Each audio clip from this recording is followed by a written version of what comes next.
আসসালামু আলাইকুম। আজ আমরা আলোচনা করতে যাচ্ছি একটি অত্যন্ত গুরুত্বপূর্ণ বিষয় নিয়ে, যা বাংলাদেশের প্রতিরক্ষা কৌশল এবং আঞ্চলিক নিরাপত্তার ক্ষেত্রে একটি মাইল ফলক হিসাবে বিবেচিত হচ্ছে। বিষয়টি হলো চীন এবং পাকিস্তানের সঙ্গে বাংলাদেশের যুদ্ধ জাহাজের মহড়া। এই মহড়া কেন গুরুত্বপূর্ণ, এর পিছনে কারণগুলো কি এবং এটি কিভাবে বাংলাদেশের প্রতিরক্ষা কৌশলকে প্রভাবিত করছে, এর সব দিক নিয়েই আজকের ভিডিওতে আলোচনা করব। রাজনীতি অঙ্গনের নানান ইতিহাস ও তথ্য পেতে আমাদের চ্যানেলটি সাবস্ক্রাইব করে বেল বাটনটি প্রেস করে রাখুন। গত কয়েক বছরে বাংলাদেশের সামরিক শক্তি ক্রমাগত বৃদ্ধি পেয়েছে এবং এর প্রতিফলন আমরা দেখতে পাচ্ছি বিভিন্ন আন্তর্জাতিক মহড়া ও সহযোগিতার মাধ্যমে। সম্প্রতি বাংলাদেশের নৌবাহিনীর চীন এবং পাকিস্তানের সঙ্গে একটি যৌথ মহড়ার অংশ নিয়েছে। এই মহড়াটি শুধু সামরিক কৌশলের উন্নয়নের জন্যই নয়, বরং আঞ্চলিক নিরাপত্তা এবং কূটনৈতিক সম্পর্কের জন্য অত্যন্ত গুরুত্বপূর্ণ। চীন এবং পাকিস্তানের সঙ্গে বাংলাদেশের সামরিক সম্পর্ক নতুন কিছু নয়। চীন দীর্ঘদিন ধরে বাংলাদেশের প্রতিরক্ষা খাতে গুরুত্বপূর্ণ ভূমিকা পালন করে আসছে, বিশেষ করে নৌবাহিনীর আধুনিকায়নে। অন্যদিকে পাকিস্তানের সঙ্গে বাংলাদেশের সম্পর্ক ইতিহাসের বিভিন্ন পর্যায়ে উত্থান পতনের মধ্যে দিয়ে গেছে, কিন্তু সাম্প্রতিক বছরগুলোতে দুদেশের মধ্যে কূটনৈতিক এবং সামরিক সম্পর্কের উন্নতি ঘটেছে। এই মহড়ার পটভূমি হল আঞ্চলিক নিরাপত্তা এবং সামুদ্রিক সীমান্তের সুরক্ষা। দক্ষিণ এশিয়ার সামরিক শক্তির ভারসাম্য রক্ষা এবং সামুদ্রিক সম্পদের সুরক্ষা এই মহড়ার মূল উদ্দেশ্য। এই মহড়ার প্রধান উদ্দেশ্যসমূহ হল সামরিক কৌশলের উন্নয়ন। যৌথ মহড়ার মাধ্যমে বাংলাদেশের নৌবাহিনীর আধুনিকায়ন, যুদ্ধ কৌশল এবং প্রযুক্তি সম্পর্কে জ্ঞান অর্জন করতে পারে।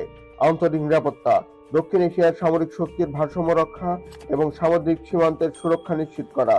কূটনৈতিক সম্পর্কের উন্নয়ন, চীন এবং পাকিস্তানের সঙ্গে বাংলাদেশের কূটনৈতিক এবং সামরিক সম্পর্ক আরো জোরদার করা।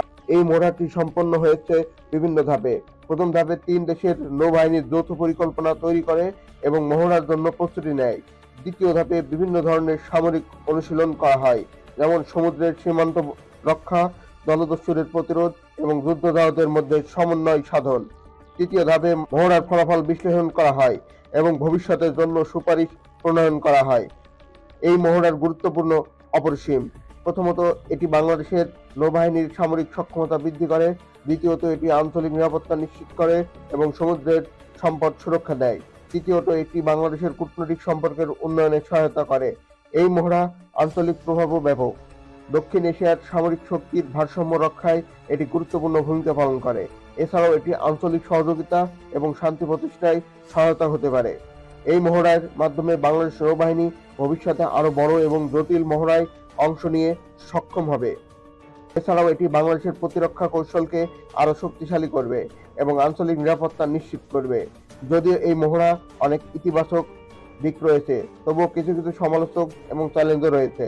যেমন এই মহড়ার মাধ্যমে বাংলাদেশের উপর চীন এবং পাকিস্তানের প্রভাব বৃদ্ধি পেতে পারে। এছাড়াও এই মহড়ার ব্যয় এবং এর প্রভাবে কিছু প্রশ্ন রয়েছে এবং এর প্রভাব নিয়ে কিছু প্রশ্ন রয়েছে। সর্বোপরি চীন এবং পাকিস্তানের সঙ্গে বাংলাদেশের যুদ্ধ জাহাজের মহড়া একটি গুরুত্বপূর্ণ ঘটনা, যা বাংলাদেশের প্রতিরক্ষা কৌশল এবং আঞ্চলিক নিরাপত্তার ক্ষেত্রে একটি মাইল ফলক হিসেবে বিবেচিত হয়েছে। এই মহড়ার মাধ্যমে বাংলাদেশের নৌবাহিনীর আধুনিকায়ন, যুদ্ধ কৌশল এবং প্রযুক্তি সম্পর্কে জ্ঞান অর্জন করতে পারে এবং এটি আঞ্চলিক নিরাপত্তা এবং কূটনৈতিক সম্পর্ক উন্নয়নে সহায়তা হতে পারে। তো আপনারা কি মনে করেন এই মহড়া নিয়ে? আপনি কি মনে করেন এটি বাংলাদেশের জন্য কতটা গুরুত্বপূর্ণ?